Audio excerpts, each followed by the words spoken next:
हर हर नर्मदे। नमस्कार, मैं बिंदु भूषण दुबे 24 सितंबर 2021 को मध्य प्रदेश के ओंकारेश्वर ज्योतिर्लिंग नर्मदा नदी के तट पर पूज्य गुरुदेव द्वादश ज्योतिर्लिंग की पदयात्रा करने वाले भारत के एकमात्र संत परम पूजनीय नर्मदानंद बाप जी के साथ आज यहाँ उपस्थित हूँ। नर्मदा नदी के तट पर नजर निहाल आश्रम में हम मां नर्मदा के विषय में कुछ चर्चा करेंगे। इससे पहले कि मैं नर्मदा नदी के विषय में आपको संक्षिप्त में बताऊं, मां नर्मदा का उद्गम स्थल इस मध्य प्रदेश के अमरकंटक से प्रारंभ होके लगभग 1075 किलोमीटर पौने 1100 किलोमीटर मध्य प्रदेश में मां का प्रवाह है और बाकी 1213 किलोमीटर लगभग 100 किलोमीटर का हिस्सा गुजरात और कुछ हिस्से महाराष्ट्र में है। ये माँ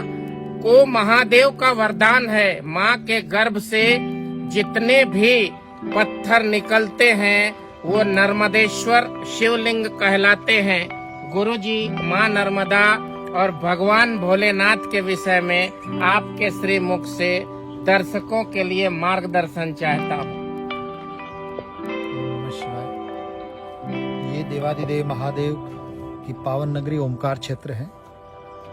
और आदिकाल में यहाँ पर भगवान विष्णु, महेश और ब्रह्मा तीनों का स्थान है। यहाँ ये ओमकार क्षेत्र त्रिपुरी है और त्रिपुरी में भगवान शंकर ओमकार रूप में विराजते हैं। यहाँ ओमकारम अमलेश्वरम करके 2 ज्योतिर्लिंग हैं। आदिकाल में भगवान शंकराचार्य ने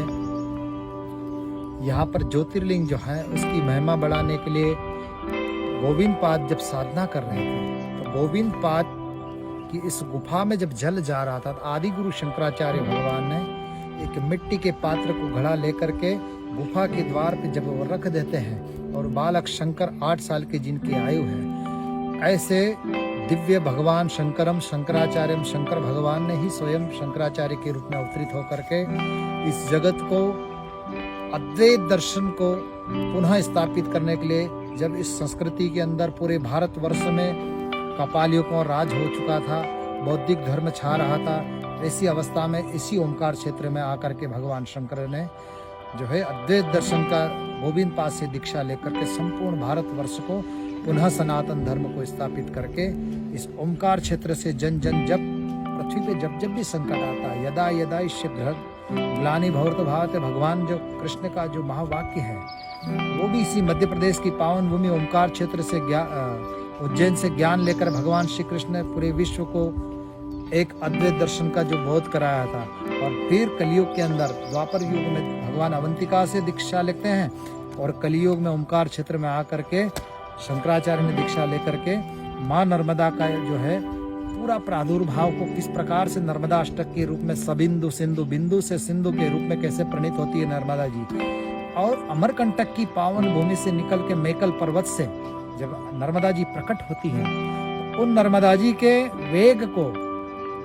किस प्रकार से कल ध्वनि से बहती है नर्मदा जी, तो भगवान शंकराचार्य ने छंद रूप में इसकी रचना करके नर्मदा जी की महिमा बढ़ाई। चाहे वो अमरकंटक हो, कपिल धारा हो, धुआंधार हो, भेड़ाघाट हो,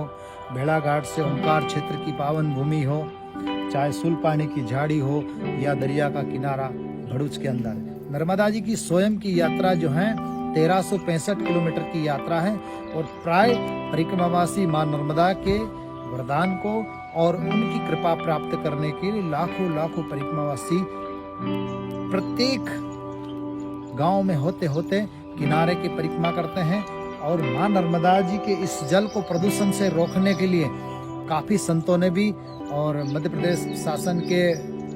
यशस्वी मुख्यमंत्री जो है शिवराज जी चौहान ने भी नर्मदा सेवा यात्रा निकाल करके नर्मदा जी के बारे में लोगों को जो जानकारी दी है। आज नर्मदा जी सिर्फ मध्य प्रदेश की नहीं अपितु पूरे विश्व की आराध्य देवी है और नर्मदा का प्रत्येक कंकड़ शंकर कहलाता है। एक छोटे से ताबीज में नर्मदा जी की रेत में एक दिन देख रहा था डिस्कवरी में कि विदेशों में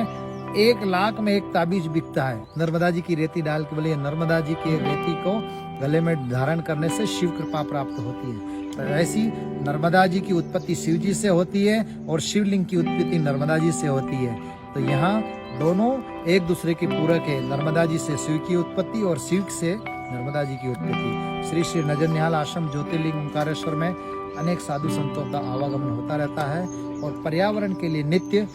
सभी लोग साथ में रह करके मां नर्मदा के प्रदूषण को हम बचाएंगे, ऐसा सब संकल्प करते हैं। जय हिंद, वंदे मातरम। ये तो था परम पूज्य गुरुदेव नर्मदानंद बाप जी के श्रीमुख से। कंकर कंकर ही नर्मदा का शंकर है